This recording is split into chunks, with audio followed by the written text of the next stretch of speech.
ഞാനൊരു കഥ പറഞ്ഞുകൊണ്ട് ആരംഭിക്കാം. കഥ നമുക്കതല്ല, ഞാൻ ഈ അടുത്ത സമയത്ത് വായിച്ച ഒരു നല്ല കഥയാണ്. അത് C.S. ലൂയിസ് എന്ന പ്രശസ്തനായ ദൈവശാസ്ത്രജ്ഞന്റെ ഒരു പുസ്തകത്തിൽ ഞാൻ വായിച്ചെടുത്ത ഒരു ചെറിയ കഥയാണ്. ആ കഥ ഇങ്ങനെയാണ്. ഒരു പറ്റം ആളുകൾ ഒരു ബസ് സ്റ്റോപ്പിൽ നിൽക്കുന്നു. ബസ് കാത്ത് നിൽക്കുകയാണ്. അങ്ങനെ ബസ് കാത്ത് നിൽക്കുമ്പോൾ ബസ് വരാൻ താമസിക്കുന്നു. അതേ സമയത്ത് മഴ പെയ്യാൻ തുടങ്ങി. അപ്പോൾ സാഹചര്യങ്ങളുടെ ഒരു പ്രതികൂലമുണ്ട്. പ്രതീക്ഷിച്ചതിനേക്കാൾ ബസ് താമസിക്കുന്നു. ഇങ്ങനെയൊക്കെ ആയപ്പോൾ ക്യൂ നിൽക്കുന്ന ആളുകളിൽ രണ്ടുപേർ തമ്മിൽ ഒരു ചെറിയ തർക്കം ആരംഭിച്ചു. അത് ഭാര്യ ഭർത്താവായിരുന്നു, ഹസ്ബൻഡ് ആൻഡ് വൈഫ്. അവർക്ക് ബോറടിച്ചപ്പോൾ അവരൊരു തർക്കം ആരംഭിച്ചു. ആ തർക്കം മുന്നോട്ട് പോയി തർക്കം മൂത്ത് ഏതാണ്ടൊരു ഭർത്താവ് ഭാര്യയെ കൈവെക്കുമെന്നുള്ള അവസ്ഥയായി, അല്ലെങ്കിൽ ഭാര്യ ഭർത്താവിനെ കൈവെക്കുമെന്നുള്ള അവസ്ഥയായി. അപ്പോൾ ആ ഒരു അവസ്ഥ വന്നപ്പോൾ അവർ രണ്ടുപേരും ക്യൂ വിട്ടുപോയി. ബസ് കാത്തുനിന്നിരുന്ന ആ കാത്തുനിൽപ്പ് വിട്ടവരുടെ അത് കഴിഞ്ഞപ്പോൾ അവിടെ കുറച്ചുകൂടെ കഴിഞ്ഞപ്പോൾ അവിടെ നിന്നതിൽ ഒരാൾ ഒരു പ്രത്യേക കാര്യത്തെക്കുറിച്ചൊരു അഭിപ്രായം പറഞ്ഞു. ആ അഭിപ്രായം എല്ലാവർക്കും വാചകമായ ഒരു വിഷയത്തെക്കുറിച്ചായിരുന്നു എന്നുള്ളത് കൊണ്ട് തന്നെ അയാൾ പറഞ്ഞ അഭിപ്രായത്തോടെ ക്യൂവിൽ നിന്ന് വേറൊരാൾക്ക് യോജിപ്പുണ്ടായിരുന്നു. അയാൾ തിരിച്ച് സംസാരിക്കാൻ തുടങ്ങി. അങ്ങനെ അവർ രണ്ടുപേരും കൂടെ വാഗ്വാദം ആരംഭിച്ചു. എന്തിനേറെ പറയുന്നു, ആ വാഗ്വാദം മൂത്ത് അതിനകത്തുണ്ടായിരുന്ന ആളുകളെല്ലാം രണ്ട് ശരിയായിരിക്കുന്നു. അങ്ങനെ കുറച്ച് കഴിയുമ്പോൾ അവിടെ വഴക്ക് മുത്തിട്ട് ആ ക്യൂവിൽ ഒരുപാട് പേര് ക്യൂ വിട്ട് പോയി. ബസ് വന്നപ്പോൾ കയറാൻ ആളുണ്ടായിരുന്നില്ല. ഇതാണ് കഥ. ഇത് C.S. ലൂയിസിന്റെ ഒരു ചെറിയ കഥയാണ്. ഇതെന്തിനെക്കുറിച്ചാണ് പറയുന്നത്? എന്തിനെക്കുറിച്ചാണ് പറയുന്നത്?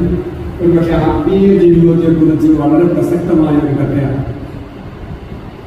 നല്ല ഇടവകയിൽ ധാരാളം ആരാധിക്കുന്നു. അതിനകത്ത് ഒരു ചെറിയ പ്രശ്നം വരുന്നു. ഒരു ചെറിയ പ്രശ്നത്തിൻ്റെ പേര് ചേരി തിരിയുന്നു. കുർബാന ഉന്നാനയായിട്ട് മാറുന്നു. കൂട്ടായ്മ അടിപിടിയായിട്ട് മാറുന്നു. ചിലരൊക്കെ ബസ് വിട്ടെന്ന് പോയി.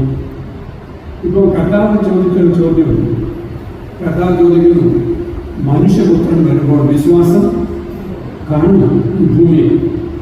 അപ്പോൾ C.S. ലൂയിസ് എന്ന പ്രശസ്തനായ ദൈവശാസ്ത്രജ്ഞൻ ഉന്നയിക്കുന്ന ഈ ഒരു ചോദ്യം യുഗാന്ത്യത്തെ സംബന്ധിച്ചുള്ള നമ്മുടെ ഒരു പ്രതീക്ഷയെക്കുറിച്ച് എന്ന് പറഞ്ഞാൽ കാലാന്ത്യത്തിൽ കർത്താവ് വരുമ്പോൾ കാണുമോ എന്നുള്ളതാണ്.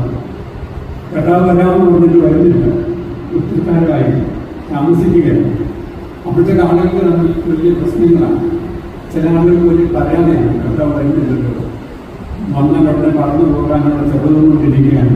പ്രിയൻ വരുമ്പോൾ അവരുടെ കൂടെ പറന്നു പോയാൽ മതി, എനിക്ക് ഇവിടുത്തെ ഒന്നും വേണ്ട, യോഗവും വേണ്ട, അതിൻ്റെ മോഹവും വേണ്ട, എൻ്റെ പ്രിയൻ്റെ കൂടെ ചേർന്നാൽ മതി എന്ന് പറഞ്ഞ് ഇങ്ങനെ പതുക്കെ ചിറകൊക്കെ അടിച്ചുകൊണ്ടിരിക്കുകയാണ്. കുറേ പേര് അടിക്കുന്നുണ്ടെങ്കിലും പൊങ്ങുന്നില്ല. കാരണം ഭയങ്കര ഭാരമാണ് ശരീരത്തിൽ. എങ്ങനെ പൊങ്ങാൻ ഈ ചെറിയ ചിറകൊണ്ടൊന്നും പൊങ്ങാനുള്ള സാധ്യതയില്ല. അത് കാരണം ഈ ദുർമേധസ് വർദ്ധിച്ചു വന്നിട്ട് പൊങ്ങുന്നില്ല. ആകെപ്പാടെ ബുദ്ധിമുട്ടാണ്. ഈ ഒരു സാഹചര്യത്തില്ല നമുക്കെല്ലാം കർത്താവ് വരാനുള്ള താമസിക്കുന്നതെന്നുള്ളതിനെക്കുറിച്ച് വരാത്തതിൽ മനസ്സിനകത്തൊരു സന്തോഷം ഉള്ളതാണ്. കാരണം ഇവിടെ കുറച്ചുകൂടെ ജീവിക്കാറുണ്ട് എന്നുള്ള ഒരു സന്തോഷമുണ്ട്. ഈ മനോഹര തീരത്തിന് ഒരു ജന്മം കൂടെ തരണമെന്ന് നമുക്ക് ചോദിച്ചുകൊണ്ടിരിക്കാം. പ്രിയപ്പെട്ടവരെ, കർത്താവ് വരുമ്പോൾ, മനുഷ്യപുത്രൻ വരുമ്പോൾ വിശ്വാസം കാണുമോ എന്നുള്ളതാണ് ഒരു ചോദ്യം. ആ ചോദ്യത്തിന് നമുക്ക് ഉത്തരം കൊടുക്കാനായിട്ട് സാധിക്കണം എന്ന് പ്രാരംഭത്തിൽ ഞാൻ ഓർമ്മിപ്പിക്കുകയാണ്. ഈ ഒരു കഥ ഇനി അധികം കഥയുണ്ടാവില്ല. ഈ അച്ഛൻ്റെ പ്രസംഗം കഥയില്ലാത്ത പ്രസംഗമാണ് എന്ന് നിങ്ങൾ അവസാനം പറയരുത് എന്ന് എനിക്കൊരു താല്പര്യമുണ്ട്. ഞാൻ ഇവിടെ പറയാൻ ആഗ്രഹിക്കുന്ന ഒരു കാര്യം, ഇസ്രായേലിന്റെ ചരിത്രത്തിൽ വളരെ നിർണായകമായ ഒരു കാലഘട്ടത്തിൽ ട്രെൻഡുകളുടെ പിന്നാലെ പോയ, ട്രെൻഡ് സെറ്റേഴ്സിന്റെ പിന്നാലെ പോയ സമൂഹത്തെക്കുറിച്ചാണ്. ഒരു വശത്തുകൂടെ ഏരിയുടെ പുത്രന്മാരുണ്ടാക്കിയ ഒരു ട്രെൻഡുണ്ട്, മറുവശത്തുകൂടെ പുതിയ പ്രവാചകൻ ശമ്പൂരൻ സൃഷ്ടിച്ച ഒരു ട്രെൻഡുണ്ട്. ആ രണ്ട് ട്രെൻഡിന്റെ മധ്യത്തിൽ എബനേസർ 2 പ്രാവശ്യം ഉണ്ടായി. അതിനെക്കുറിച്ചാണ് എനിക്ക് ധ്യാനിക്കുവാനായിട്ടുള്ളത്. നിങ്ങളുടെ കൂടെ ഇരിക്കണം, എൻ്റെ കൂടെ ഇരിക്കണം എന്ന് പറഞ്ഞാൽ ഇവിടെ വന്ന് ഈ മേശപ്പെട്ടിരിക്കണമെന്നല്ലല്ലോ പറഞ്ഞതിൻ്റെ അർത്ഥം. എൻ്റെ കൂടെ ഇരിക്കണം, എൻ്റെ കൂടെ യാത്ര ചെയ്യണം, എൻ്റെ കൂടെ സഞ്ചരിക്കണം എന്ന് പറഞ്ഞാൽ മനസ്സ് എൻ്റെ കൂടെ വരണമെന്നാണ് അതിൻ്റെ അർത്ഥം. ഞാൻ പ്രസംഗിച്ചുകൊണ്ടിരിക്കുമ്പോൾ നിങ്ങളൊക്കെ ചിരിക്കുന്നത്, അതെ ചിരിക്കാൻ എന്നെ ആക്കി ചിരിക്കുന്ന കാര്യമല്ല. എൻ്റെ മുഖത്ത് നോക്കി ഒന്ന് പുഞ്ചിരിക്കുന്നതൊക്കെ എനിക്ക് ഇഷ്ടമാണ്, തലയാക്കുന്നത് അതിലും ഇഷ്ടമാണ്. പക്ഷെ അറിയാതെ മുമ്പോട്ടിങ്ങനെ അവിടെ ഇങ്ങോട്ട് വാച്ച എന്ന് പറയാതെ എനിക്ക് പ്രത്യേകം ശ്രദ്ധിക്കണം. ഞാനൊരു മുൻകൂർ ജാമ്യം എടുക്കാറുണ്ട് പ്രസംഗിക്കുന്നതൊക്കെ. ഞാൻ പ്രസംഗിച്ചുകൊണ്ട് കഥയില്ലാത്ത പ്രസംഗമായതുകൊണ്ട് ആളുകളൊക്കെ പെട്ടെന്ന് ഉറങ്ങും.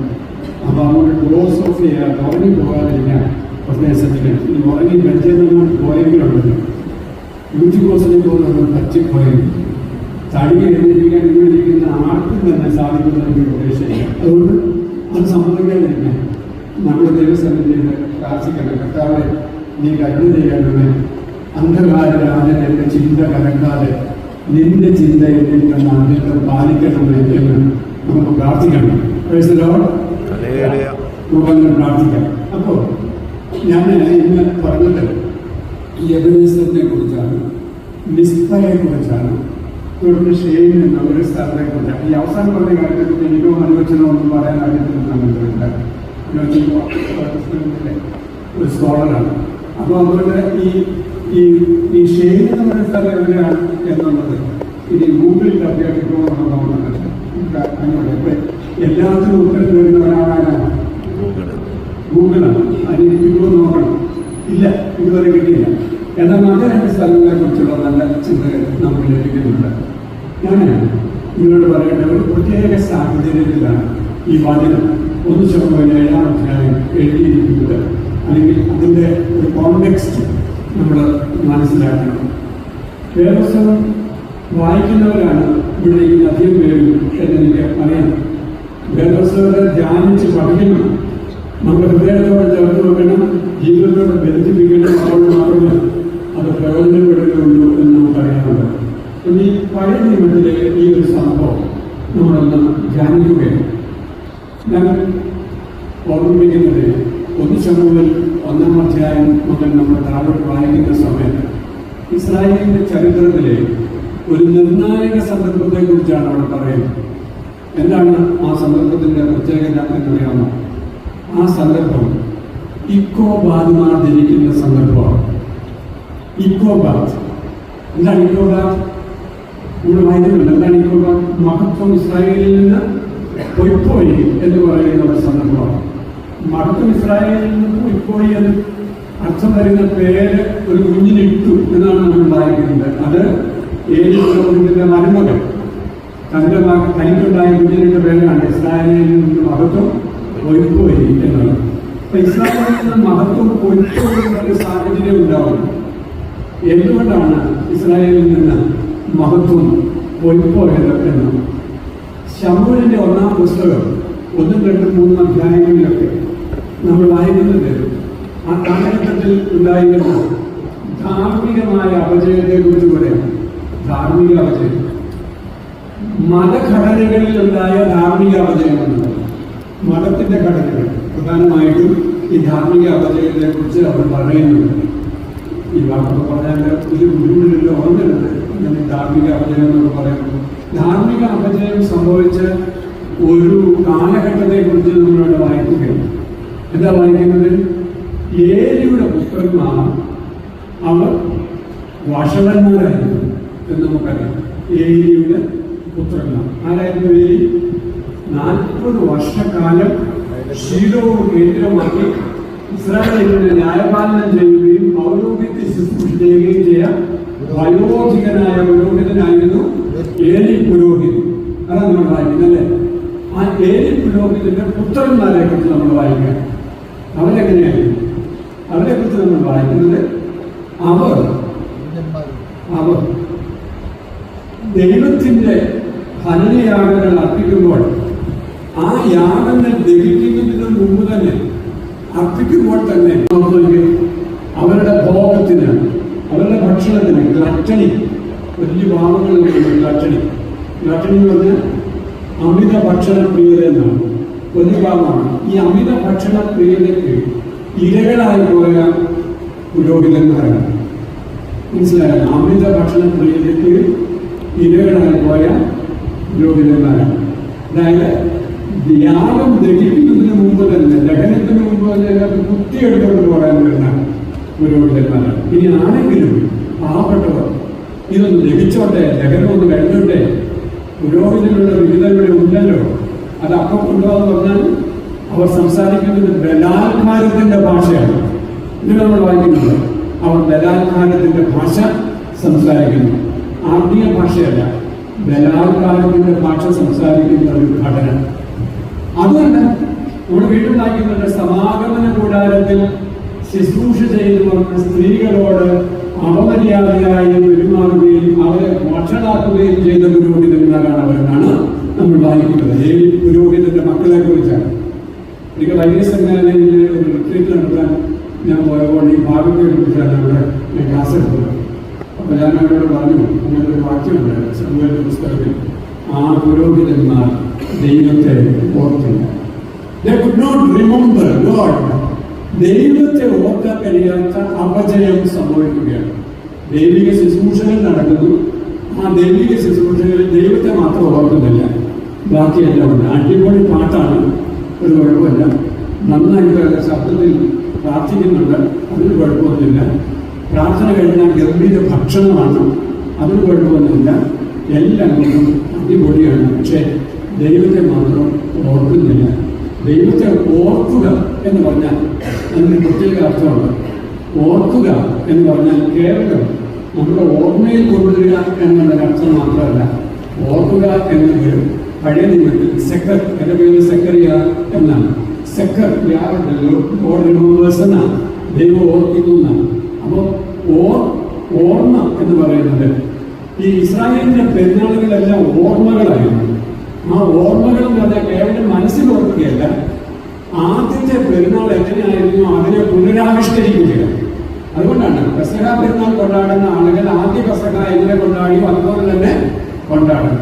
കൂടാര പെരുന്നാൾ കൊണ്ടാടുന്ന ആളുകൾ ആദ്യ കൂടാരം എങ്ങനെ അടിച്ചോ അതുപോലെ തന്നെ കൂടാരങ്ങൾ അടിച്ച് വെളിം പ്രദേശങ്ങളിൽ പാർക്കണം. അപ്പൊ എന്താണ് വാസ്തവത്തിൽ ഓർമ്മ എന്ന് പറഞ്ഞാൽ?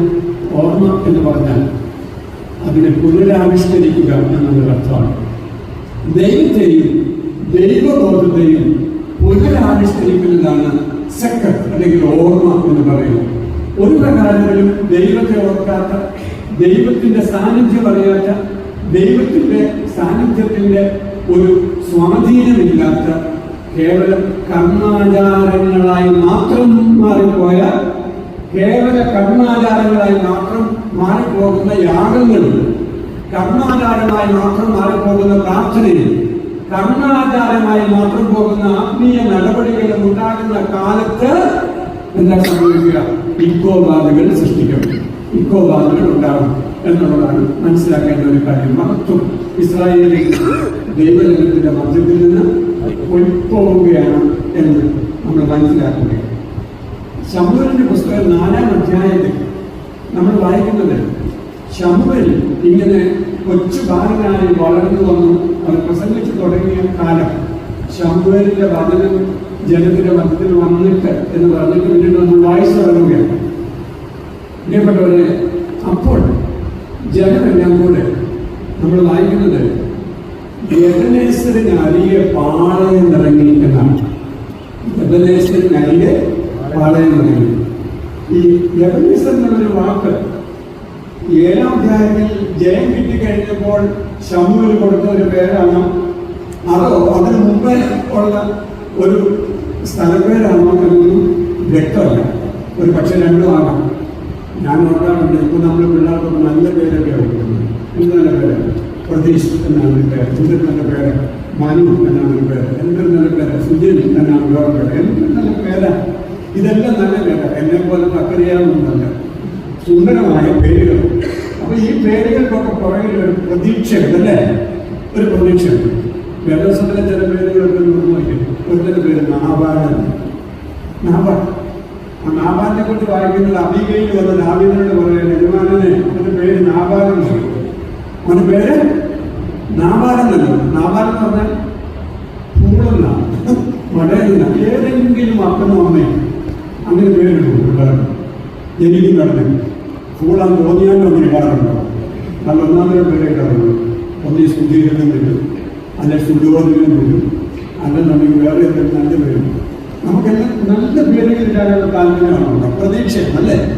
ആ പ്രതീക്ഷയിൽ നിറവേറപ്പെടണം. അങ്ങനെയാണെങ്കിൽ അപ്പോഴും അമ്മ നാലാമത് പേരിടുമോ? ഇല്ലെന്നല്ല. എന്നാൽ അവരുടെ സ്വഭാവത്തിനനുസരിച്ചുള്ള പേര് പിന്നെ കൊണ്ടുതരാനും സാധ്യതയുണ്ടെന്നൊരു വായനയാണ് കേട്ടോ. അത് ഇപ്പം ഈ കൺവെൻഷൻ്റെ ഇടയ്ക്ക് പറയേണ്ട കാര്യമല്ല എന്ന് പക്ഷെ പറഞ്ഞേക്കാം. എന്നാൽ അത് അങ്ങനെയൊക്കെ വേദോത്സവം വായിക്കാൻ നമ്മൾ പഠിക്കുമ്പോഴേ വേദോത്സവം കൊണ്ട് പ്രയോജനമുള്ളൂ എന്നാണ് എൻ്റെ ഒരു വിചാരം. അതുകൊണ്ട് ഞാൻ പറഞ്ഞതുള്ളത് വളരെ പ്രധാനപ്പെട്ട ഒരു കാര്യമാണ്. ഞാൻ പറഞ്ഞത് ഈ ഇക്കോബാധികൾ സൃഷ്ടിക്കപ്പെടുന്ന ഒരു കാലം, വളരെ പ്രതീക്ഷയോടുകൂടെ കുഞ്ഞുങ്ങളെ വളർത്തേണ്ട ഒരു സന്ദർഭത്തിൽ പേരിടുന്നത് ഇക്കോബാധനായി പോകുന്ന ഒരു കാലം. പറഞ്ഞതിൻ്റെ പശ്ചാത്തലം ഇതാണ്. ശമൂവേൽ പ്രവാചകൻ പ്രസംഗിച്ചു തുടങ്ങിയ കാലത്ത് വചനം അങ്ങോട്ട് വന്നപ്പോൾ ജനമെല്ലാം കൂടെ ഒരുമിച്ച് കൂടി അവർ എബനേസർ നദിയെ പാളയം പറയുന്നു. ഇതുകൊണ്ടുണ്ടോ? അത് കണ്ണ് ഉറക്കം വരുന്നുണ്ടോ? ഇങ്ങനെയൊക്കെ പറഞ്ഞ അർത്ഥം തരത്തിലുള്ള ഇല്ലേ? ഒന്ന് ശ്രദ്ധിച്ചോ. എബനേസർ നദിയിൽ പാളയം ഇറങ്ങി. അപ്പൊ ഫെലിസ്തീയർ അതിന്റെ അടുത്തുള്ള വേറൊരു സ്ഥലത്തേക്ക് ഇറങ്ങി. ആ സ്ഥലത്തിന്റെ പേര് ഏഫക്ക് എന്നാണ്. ഏഫക്കിൽ പാളയം ഇറങ്ങി. എന്നിട്ട് ഇവർ നമ്മുടെ യുദ്ധം ആരംഭിച്ചു. ഇതെവിടെ വായിക്കുന്നത്? 4-ാം അധ്യായത്തിൽ. അപ്പൊ ഇന്ന് വൈകിട്ട് പോയി. പിന്നെ വേറെ പണിയുണ്ട്. പ്രസംഗം കേട്ട് വീട്ടിൽ പോയി. ഇന്ന് വൈകിട്ട് നാളെ രാവിലെയുമായി ശമൂവേൽ പ്രവാചകന്റെ പുസ്തകം 1 മുതൽ 7 വരെയുള്ള അധ്യായങ്ങൾ ഒന്നുകൂടെ വായിക്കും. ഒരു ഗ്രഹപാഠം തരിക. ഞാൻ പറഞ്ഞാൽ അധ്യാപകനായിരിക്കും. അപ്പോൾ ഗ്രഹപാഠം കൊടുക്കുന്ന രീതിയുണ്ട്. നമ്മൾ നാട്ടിൽ തന്നെ കൊടുക്കുന്ന രീതിയുണ്ട്. ഞാനിവിടെ ഒരു ഗ്രഹപാഠം തരികയാണ്. ശമൂവേൽ പ്രവാചകന്റെ പുസ്തകം 1 മുതൽ 7 വരെയുള്ള അധ്യായങ്ങൾ 1 ദിവസങ്ങൾ എല്ലാവരും വായിച്ചിരിക്കണം. വായിക്കാമോ? വായിച്ചിരിക്കണം. വായിക്കുന്നുണ്ട് കുറച്ചുകൂടെ മനസ്സിലാക്കും. ഇപ്പൊ 4-ാം അധ്യായത്തിൽ നമ്മൾ വായിക്കുന്നതാണ് എന്ത്? ഏഫക്കിലും എബനേസറിനരികെയും അവർ പാളയം ഇറങ്ങി. അവർ യുദ്ധം ആരംഭിച്ചു. യുദ്ധത്തിൽ ഇസ്രായേൽ തോറ്റു. ഇസ്രായേൽ തോറ്റു. അങ്ങനെ തോറ്റ് ഓടിപ്പോയൊന്നുമില്ല. അവർ പാളയത്തിൽ തന്നെ ഉണ്ട്. അന്ന് വൈകുന്നേരം അവിടെ ഉണ്ടായിരുന്ന ഇസ്രായേൽ മൂപ്പന്മാർ ഒരുമിച്ച് കൂടി ഇരുന്നുകൊണ്ട് നമ്മൾ തോറ്റതിന്റെ കാരണം എന്താണെന്ന് ആലോചിച്ചു. അപ്പോൾ അവർ പറഞ്ഞു, തോറ്റതിന്റെ കാരണം എന്താണെന്നറിയാം? യഹോവ നമ്മോടുകൂടെ ഇല്ല. നമ്മുടെ യഹോവ ആരാണ്? അവൻ യുദ്ധവീരനായ, എത്ര പ്രാവശ്യം നമ്മൾ പറഞ്ഞിട്ടുണ്ട്, യുദ്ധവീരനായ യഹോവയാണ് അല്ലേ? അപ്പൊ ദൈവം കൂടെ ഉണ്ടെങ്കിൽ ജയിക്കും. ദൈവം കൂടെ ഇല്ല. ഇസ്രായേൽ മക്കൾ പലപ്പോഴും ജയിച്ചിട്ടുള്ളത് ദൈവം കൂടെ ഉള്ളതുകൊണ്ടാണ് അല്ലേ? അതുകൊണ്ടല്ലേ ഇപ്പൊ നമ്മൾ തോക്കാനുള്ള കാരണം എന്താ? ദൈവം കൂടെ ഇല്ല എന്ന് അവർ പറഞ്ഞു. എന്നിട്ട് പെട്ടെന്ന് അവർ ദൈവത്തെ കൂടെ വരുത്താനായിട്ടൊരു പണിയില്ല. അതെന്തായിരുന്നു? അവർ കൂടി തീരുമാനിക്കുകയാണ്, ഇപ്പോൾ ശീലോവിൽ ഇരിക്കുന്ന യഹോവയുടെ സാക്ഷ്യപ്പെട്ടകം നമുക്ക് അവിടെ നിന്ന് യുദ്ധകളത്തിലേക്ക് കൊണ്ടുവരണം.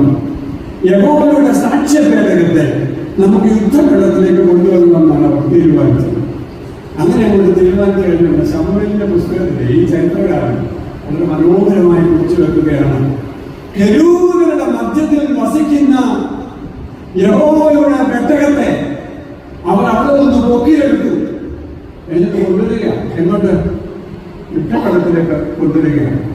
യുദ്ധകളത്തിൽ ഈ പെട്ടകം വന്നപ്പോൾ ജനം ആർപ്പിട്ടു. എങ്ങനെ ആർപ്പിട്ടത്? ഇവിടെ പണിത് പറഞ്ഞതല്ല. അവർ ആർപ്പിട്ട് ചെയ്യുന്നതല്ല. അവർ ആർപ്പിട്ടത് എങ്ങനെയാണെന്നറിയാമോ? ഭൂമി മുഴുവൻ വണ്ണം ആർപ്പിട്ടു എന്നാണ്. അവര് വിചാരിച്ചു ഈ ആർപ്പിടിയിനകത്ത് ദൈവം വരുന്നുണ്ട്, ഈ ആർപ്പിടിയിനകത്ത് ദൈവം ഉണ്ട് എന്ന് വിചാരിച്ചു. ഞാനിപ്പോൾ ഇങ്ങോട്ട് ഡ്രൈവ് ചെയ്ത് വന്നപ്പോൾ എന്നോട് തിരുവല്ലായിലുള്ള ഒരു ചെറുപ്പക്കാരൻ ഫോൺ ചെയ്തു. അതെന്നോട് പറഞ്ഞു, ഞാൻ അച്ഛൻ്റെ പ്രസംഗം കേട്ടു. എവിടെ വെച്ചാൽ അടൂർ സ്പിരിച്വാലിറ്റി സെന്ററിൽ വിശ്വനാഥ് മെമ്മോറിയൽ ലെക്ചർ അങ്ങനൊരു പ്രസംഗം അച്ഛൻ നടത്തിയത് ഞാൻ കേട്ടു. അപ്പോൾ ഇതിൽ 2 സംശയങ്ങളുണ്ട്. ഞാൻ പറഞ്ഞ എൻ്റെ സംശയം, ഞാൻ ഡ്രൈവ് ചെയ്യുക. അപ്പോൾ അത് പറഞ്ഞു, ആരവങ്ങളിൽ ആധ്യാത്മികതയുണ്ടോ? അതാണ് ചോദ്യം. ആരവങ്ങളിൽ ആധ്യാത്മികതയുണ്ടോ? ഞാൻ പറഞ്ഞ വിശദമായി സംസാരിക്കാം. നാളെ രാവിലെ എന്നെ വിളിക്കും, നമുക്ക് ഒരുമിച്ച് സംസാരിക്കാൻ പറഞ്ഞിരുന്നു. അപ്പൊ ആരവങ്ങളിൽ ആധ്യാത്മികത ഉണ്ടോ എന്നുള്ളൊരു ചോദ്യമാണ്. നോക്കൂ, പെട്ടകം വന്നപ്പോൾ അവർ ആരവം ഉണ്ടാക്കി. ആരവത്തിനകത്ത് ദൈവം ഉണ്ടാകും എന്നവർ വിചാരിച്ചു. പെട്ടകം വന്നിട്ട് ശ്രദ്ധിക്കുന്ന പ്രിയപ്പെട്ടവരെ, അന്തസ്ഥാന ശൂന്യമായ ആരവങ്ങളിൽ ദൈവം ഉണ്ടാകണമെന്നില്ല. ഞാൻ വീണ്ടും പറയുന്നു, അന്തസ്ഥാന ശൂന്യമായ ആരവങ്ങൾ ആധ്യാത്മികതയാണെന്ന് തെറ്റിദ്ധരിക്കരുത്. അന്തസ്ഥാന ശൂന്യമായ ആരവങ്ങൾ കൊണ്ട് ആധ്യാത്മികതയ്ക്ക് പകരം വെക്കാമെന്ന് ആരും വിചാരിക്കരുത്. അങ്ങനെ വിചാരിച്ചത് അപകടമാണ്. അതുകൊണ്ടാണ് അവർ ആരവം ഒഴുകി. പക്ഷെ എന്ത് സംഭവിച്ചെന്നറിയാമോ?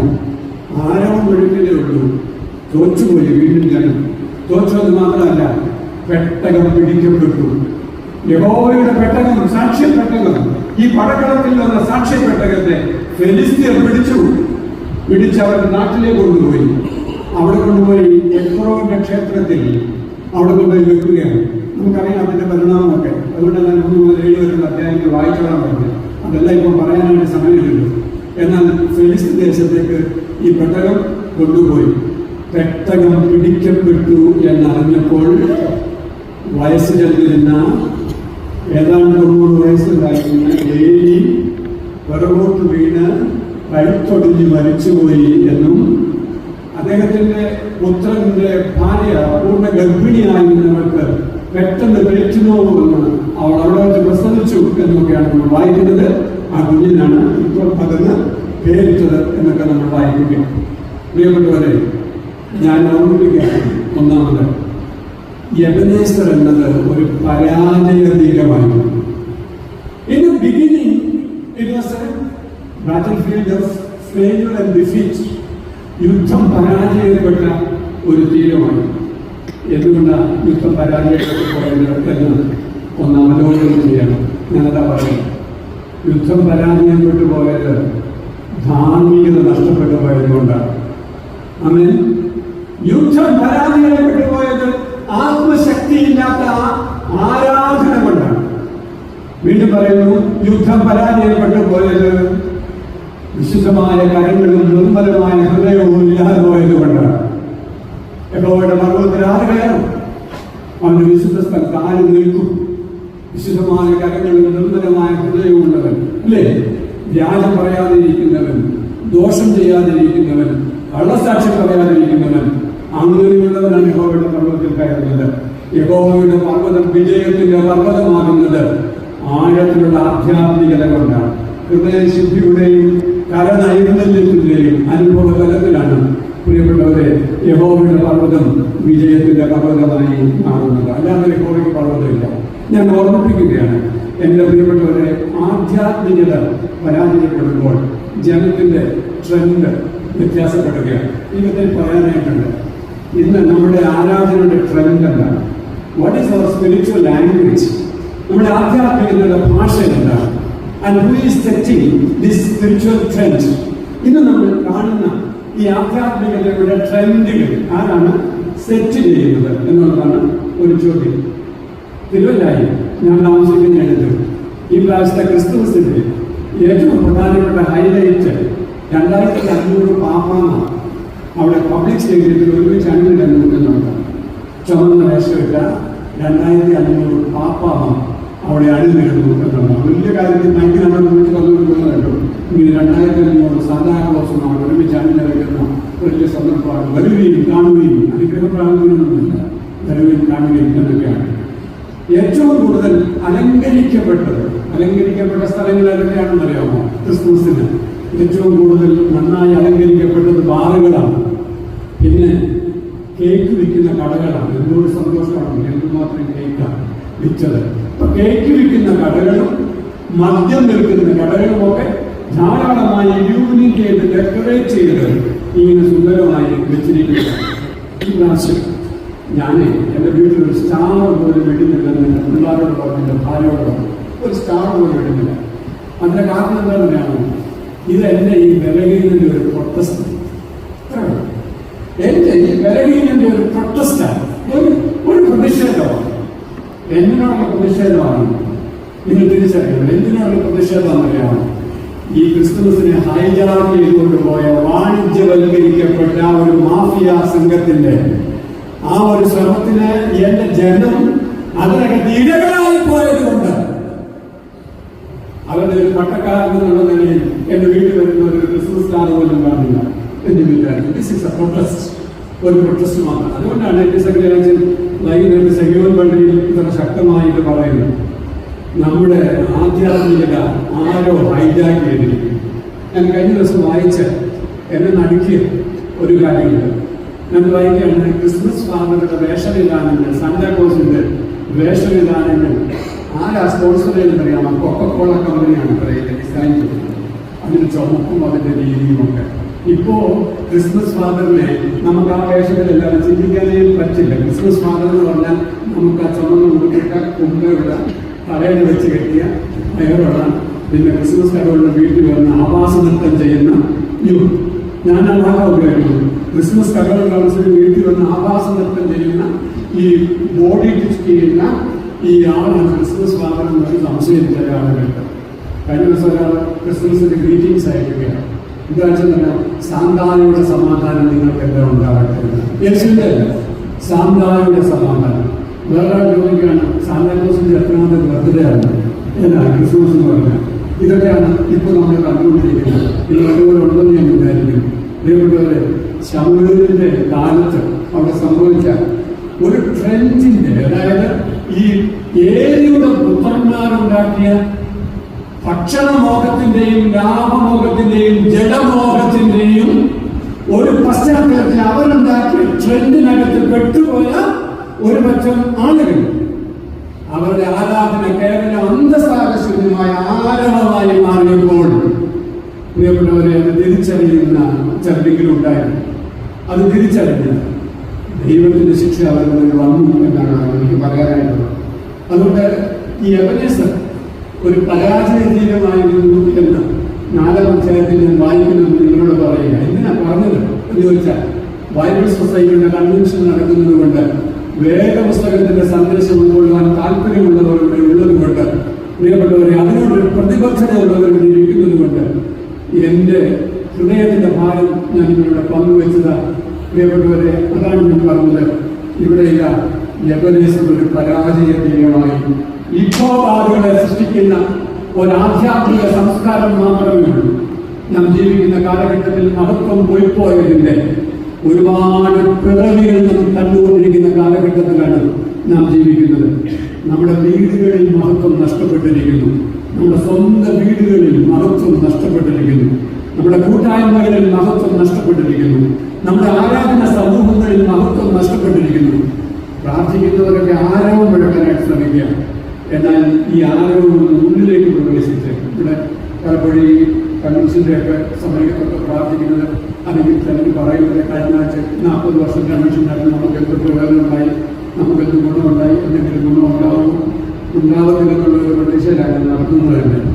അങ്ങനെയാണോ പ്രിയപ്പെട്ടവരെ? ഉണ്ടാകുന്നില്ലെന്നാണ് നമ്മൾ പ്രതീക്ഷിക്കേണ്ടത്. എന്നാൽ ഈ അന്തസാരശൂന്യമായ ആരവങ്ങളിൽ മാത്രം നമ്മുടെ കൂട്ടായ്മകളും നമ്മുടെ കൺവെൻഷനുകളും നമ്മുടെ ആധ്യാത്മികതകളും അവസാനിക്കുമ്പോൾ അപജയങ്ങളാണ്, ഇക്കോപാതകളാണ് നമ്മുടെ വീടുകളിൽ പോലും ഉണ്ടാകുന്നത് എന്നുള്ളത് മറക്കരുത് എന്ന് പറയാൻ വേണ്ടിയാണ് ഈ വചന ദർപ്പണം നിന്ന് മുമ്പാകെ പിടിച്ചു തരുന്നത്. നിക്കോദിമോസ് തിരുമേനി പറഞ്ഞു, വചനം ഒരു ദർപ്പണമാണ്. ഈ ദർപ്പണത്തിൽ നമ്മൾ നമ്മളെ തന്നെ കാണുന്നു. അങ്ങനെയാണെങ്കിൽ ഈ രാത്രി ഇത് വചന ദർപ്പണം ഉയർത്തിപ്പിടിക്കുന്നു. ഇതിനായിട്ട് നമ്മളെ തന്നെ കാണുന്നു. അപ്പോൾ അങ്ങനെ ഇരിക്കുമ്പോഴാണ് ഈ പെട്ടകം വന്ന് ഫെലിസ്തീൻ ദേശത്ത് പോയത്. കഥയല്ലോ, നറേഷനാണ് ഞാൻ പറയുന്നത്. അപ്പോൾ പെട്ടകം വന്ന് ഫെലിസ്തീൻ ദേശത്ത് പോയി. അവിടെ ഇരുന്നപ്പോൾ ഫെലിസ്തീർക്ക് ഈ പെട്ടകം സഹിച്ചുകൂടാത്ത അവസ്ഥയുണ്ടായി. അവർക്കൊക്കെ ദീനവും കണ്ണും വരാൻ തുടങ്ങി. മൂലക്കുരു വന്ന് കൂടുതലായി. ഫെലിസ്തീർ ഒറ്റ ഒരിക്കലും കുത്തിയിരിക്കാൻ വയ്യാത്ത അവസ്ഥയായി. അപ്പോൾ അവിടെ നിന്ന് അവർ ഈ പെട്ടകത്തെ ഇസ്രായേലിലേക്ക് കൊടുത്തുവിട്ടുന്നവർ വായിക്കുന്നത്. അല്ലേ, കറവയുള്ള 2 പശുക്കളെ കെട്ടിയ ഒരു വണ്ടി ഇടുകയാണ്. ഞാൻ ഓർക്കുന്നത് ഈ കറവയുള്ള പശുക്കളെ കെട്ടിയത് നമുക്കറിയാം എന്തിനാണ്. അപ്പോഴത്തേക്ക് ആ വരയിൽ നിന്ന് ഈ പശു അങ്ങോട്ട് ഓടിപ്പോകും. തീർച്ചയായും പശുവിനും വിവരമുണ്ട്, ഇല്ലേ? മനുഷ്യർക്കായിട്ടല്ല, മനുഷ്യരാണ് പ്രസവിച്ച് അമ്മക്കുട്ടിയും അവിടെ വീട്ടിലേക്കൊക്കെ പോകുന്നത്. പശു വീട്ടിലേക്ക് പോകുന്നില്ല. അപ്പോൾ പശു ഈ കറവയുള്ള പശുവിനെ കെട്ടി ഈ പെട്ടകം ഇവർ കൊടുത്തയച്ചെന്നൊക്കെ പറഞ്ഞ അതിൻ്റെ അർത്ഥം ദൈവത്താൽ നിയന്ത്രിക്കപ്പെട്ട് ദൈവം നയിക്കുന്ന വണ്ടി കണ്ടത് ആ പശുക്കൾ അതിനോട് നടന്നു എന്നൊക്കെ നമ്മൾ വായിക്കുന്നത് ഇസ്രായേൽ പ്രവിശ്യയിൽ വന്നു ഒരൊറ്റ മനുഷ്യന് പോലും അത് അവരുടെ നാട്ടിൽ കൊണ്ടുവെക്കാൻ തീരുമാനിച്ചില്ല. കാരണം എന്താ, ഫെലിസ്തീൻ ദേശത്തിരുന്നപ്പോൾ അവിടെ മൂലക്കുരു ഉണ്ടായി, നമുക്ക് മൂലക്കുരു ഉണ്ടാകും എന്നുള്ളതാണ് പ്രശ്നം. ഇത് ദൈവത്തിന്റെ പെട്ടകമാണ്, ദൈവത്തിന്റെ വിശുദ്ധ പെട്ടകമാണ്. ഈ വിശുദ്ധ പെട്ടകത്തെ കൊണ്ടുവെക്കാൻ മാത്രമുള്ള ഒരു ആത്മീയ പക്വത നമ്മുടെ വീടുകളിൽ ഇല്ലാതെ പോകുന്ന ഒരു കാഴ്ച നോക്കിക്കഴിഞ്ഞാൽ എന്തൊരു കഷ്ടമാണ്. പ്രിയപ്പെട്ടവരെ, ഞാൻ ചോദിക്കട്ടെ, ഇപ്പോൾ എനിക്കറിയാവുന്ന ചില പള്ളികളിലൊക്കെ പുറകിലിരിക്കാൻ ആണ് കൂടുതൽ താല്പര്യം. അപ്പൊ ഞാൻ ചോദിച്ചാൽ ഈ പുറകിലിരിക്കുന്നത് ഇങ്ങനെയാണ്, അടുത്തിരിക്കുന്നതിനേക്കാൾ കുറച്ച് അകലെ ഇരിക്കുന്ന നല്ലത്. നിങ്ങളോടൊക്കെ എന്നോടൊക്കെ എന്നാണ്. അപ്പൊ ഇച്ചിരി അകന്നിരിക്കുന്ന നല്ലതെന്നുള്ളത് അകന്നിരിക്കുക അങ്ങനെയൊക്കെ പറയുന്ന ഒത്തിരി പേരുണ്ട്. പിന്നെ ഗുണം രണ്ടാണ്, പുറകിലിരുന്ന് അംഗവും കാണാം, താഴെ പിടിക്കാം എന്നുള്ളതാണ്. ഇപ്പോ ഈ ആരാധനയൊക്കെ നടന്നുകൊണ്ടിരിക്കുമ്പോൾ ഇതൊന്നും പ്രശ്നം ഒന്നും എന്റെ ചൊല്ലുന്നുണ്ടോ എന്നല്ലേ പറയുന്നത്. അപ്പൊ അങ്ങനെ പറഞ്ഞാലും വിട്ടാലും കുഴപ്പമില്ലാതെ ഇത് ചൊല്ലിക്കൊണ്ടിരിക്കുന്നതാണ്. നമുക്ക് വേറെ എന്തെല്ലാം കാര്യങ്ങളാണ് അവിടെ ഉള്ളത്. മൊബൈലിൽ ഫോണിൽ കോൾ വരുന്നു, മെസ്സേജ് വരുന്നു, വളരെ പ്രധാനപ്പെട്ട മെസ്സേജസ് ഒക്കെ എന്തോ ഇതിന് മാത്രം പ്രധാനപ്പെട്ട മെസ്സേജസ് എനിക്കറിയില്ല. ഓരോ നിമിഷവും വിലയുള്ളതാണെന്ന് ഞാൻ തോന്നുന്നു. അതുകൊണ്ട് വളരെ പ്രധാനപ്പെട്ടതാണ്. അതുകൊണ്ട് മൊബൈലിൽ മെസ്സേജ് വരുന്നു, കോൾ വരുന്നു, ഉടനെ നമുക്ക് ഇവിടെ അച്ഛൻ ആരാണ് മരിച്ചെന്ന് പറഞ്ഞിട്ടുണ്ട്. ഞാൻ അവിടെ അടുത്ത പള്ളിയിലാരും മരിച്ചെന്ന് പറഞ്ഞില്ല, സുഖമായിട്ട് മനസ്സിലായി. പ്രിയപ്പെട്ടവരെ, ഞാൻ നിങ്ങളോട് പറയട്ടെ, നമുക്ക് ഒരുപാട് കാര്യങ്ങൾ ഈ ആരാധന നടന്നുകൊണ്ടിരിക്കുമ്പോൾ തന്നെ നമുക്ക് എന്തെല്ലാം കാര്യങ്ങൾ കിട്ടുള്ളൂ, അല്ലേ? ശരിയാണ് ആണോ ഞാൻ പറയുന്നത്? ഈ ദർപ്പണത്തിന് മുമ്പിൽ വെച്ച് നോക്കിക്കേ, ഞാൻ പറയുന്നത് ശരിയാണോ? സകല പ്രാർത്ഥനയൊക്കെ ചെല്ലുന്ന ചില തീർന്നോട്ടൊക്കെ ആണല്ലോ, അതൊക്കെ ചെല്ലുന്നൊക്കെയാണ് പറയുന്നത്. ഉച്ചക്കത്തേക്ക് എങ്ങനെ ആയിരിക്കും എന്നൊക്കെ ചിന്തിക്കും. മീൻകറി ശരിയായിട്ടുണ്ടോ, ഈ ഭർത്താവ് സോസറിനെ ഫ്ലൈയിങ് സോസറാക്കുമോ എന്നൊക്കെയുള്ള ഒരു സംശയമൊക്കെ അന്നേരം ഉണ്ടാകുന്നു. ഇനി അതിന് ശരിയായി ഉപ്പ് വന്നിട്ടുണ്ടോ, പുളി പിടിച്ചിട്ടുണ്ടോ എന്നൊക്കെ അവിടെ ചിന്തിക്കുക. അച്ഛനോട് ഭൂസ്വയ പ്രാർത്ഥന ചെല്ലുക, പാപപരിഹാര പ്രാർത്ഥന. പാപപരിഹാര പ്രാർത്ഥന ചെല്ലുമ്പോൾ നമ്മൾ മീൻകറിക്കല്ല, കറി ഗ്രൗണ്ടിൽ കറി ഞാൻ പണ്ട് വായിച്ചിട്ടുണ്ട്. അതുകൊണ്ട് അപ്പൊ അങ്ങനെ അതിനകത്താണ് നമ്മളിരിക്കുന്നത്. എന്താ സംഭവിക്കുക പ്രിയപ്പെട്ടവരെ? നമുക്ക് ഉൾച്ചേരാൻ കഴിയുന്നില്ല. അന്ന് പറയും ഇത്രയൊക്കെ മതി എന്ന് പറയുക. അങ്ങനെ പറഞ്ഞ് ഈ പെട്ടകൻ നമ്മുടെ വീട്ടിൽ വെക്കാൻ പോകുന്ന വിടയില്ലാതെ കിരിയത്തയ്യാരി നിവാസികൾ, അങ്ങനെയാ വായിക്കുന്നത് കേട്ടോ. കിരിയത്തയ്യാരി നിവാസികൾ ആരാണെന്ന് അറിയാമോ? എനിക്ക് കേട്ടോ ആരാണെന്ന്? ദൈവജനത്തിന്റെ വെള്ളം കോരികളും വിറക് വെട്ടികളുമായിരുന്നു കിരിയത്തയ്യാരി നിവാസികൾ. അങ്ങനെ ഇവരെന്ത് പറഞ്ഞാലും കേൾക്കാൻ കടപ്പെട്ടവരായിരുന്നു കിരിയത്തയ്യാരി നിവാസികൾ. അവരെപ്പോഴോ ഇസ്രായേലിന്റെ പ്രയാണത്തിൽ ഇസ്രായേലിന്റെ കൂടെ കൂടണമെന്ന് വിചാരിച്ച് വന്ന് അവർ വേഷപ്രച്ഛന്നരായി വന്ന് നടന്നപ്പോൾ അവസാനം ഒന്ന് വലിയ ശാപമാണ്, നിങ്ങൾ വന്ന് പാർക്കോ കുഴപ്പമില്ലാന്ന് പറഞ്ഞിട്ട് അവർ വിറക് വെട്ടികളും വെള്ളം കോരികളുമായി തീർന്നു. അപ്പൊ എന്ത് പറഞ്ഞാലും കേൾക്കണം. അപ്പൊ ഈ കഷ്ടപ്പാടുള്ള ഈ പെട്ടകത്തെ ആര് കൊണ്ടുപോകണം? പെട്ടകത്തെ കിരിയത്തയ്യാരി നിവാസികൾ കൊണ്ടുപോകണം എന്ന് പറഞ്ഞു. കിരിയത്തയ്യാരി നിവാസികൾ അത് കൊണ്ടുപോയി അവർ കുന്നിന് മുകളിലുള്ള അമീദാബിന്റെ ഭവനത്തിൽ ആ പെട്ടകം കൊണ്ട് വെച്ചു. നമ്മളിവിടെ 1-ാം അധ്യായത്തിന്റെ 7-ാം അധ്യായത്തിന്റെ ആരംഭ ഭാഗത്ത് വായിച്ചത് അവരുടെ മകനായിട്ടുള്ള എലിയാസറിനെ പെട്ടകൻ സൂക്ഷിക്കാനായി ശുദ്ധീകരിച്ചു. അപ്പൊ ശുദ്ധീകരണത്തോടുകൂടെ പെട്ടകൻ കൈകാര്യം ചെയ്ത അമീനദാബിന്റെ ഭവനം അനുഗ്രഹിക്കപ്പെട്ടു. 20 വർഷത്തോളം അവിടെ പെട്ടകം ഇരുന്നു. ആ ഭവനം അനുഗ്രഹിക്കപ്പെട്ടു. ദൈവത്തിന് സ്തോത്രം. കർത്താവിന്റെ വേല വിശ്വസ്തയോടുകൂടെ ചെയ്തിട്ടുള്ളവന്റെ ഭവനം അനുഗ്രഹിക്കപ്പെട്ടിട്ടുണ്ട്. ദൈവത്തിന്റെ വലിയ കരുണയാണ്. ഈ പള്ളിയിലെ പാത്രങ്ങൾ കഴുകുകയും വിശുദ്ധ പാത്രങ്ങൾ സൂക്ഷിച്ച് തുടച്ചു വെക്കുകയൊക്കെ ചെയ്തിട്ടുള്ളവരൊക്കെ അനുഗ്രഹിക്കപ്പെട്ടിട്ടുണ്ട്. വിശ്വസ്തയോടെ ചെയ്തിട്ടുള്ളവർ സ്തോത്രകാഴ്ച വിശ്വസ്തയോടെ വിരിച്ചിട്ടുള്ളവർ അനുഗ്രഹിക്കപ്പെട്ടിട്ടുണ്ട്. ഞാൻ പറഞ്ഞത് ഈ ശുശ്രൂഷ വിശ്വസ്തയോടെ ചെയ്യുന്നവന്റെ ഭവനം അനുഗ്രഹിക്കപ്പെടും, സംശയമില്ല. അപ്പൊ അമീനദാബിന്റെ ഭവനം അനുഗ്രഹിക്കപ്പെട്ടു. 20 വർഷക്കാലം അവിടെ ഇരുന്നു. അപ്പോൾ ജനമൊക്കെ വിലപിക്കുകയാണ്. പെട്ടകമില്ലല്ലോ, പെട്ടകമില്ലാമല്ലോ എന്നതിലോട്ട് വിലപിക്കുകയാണ്.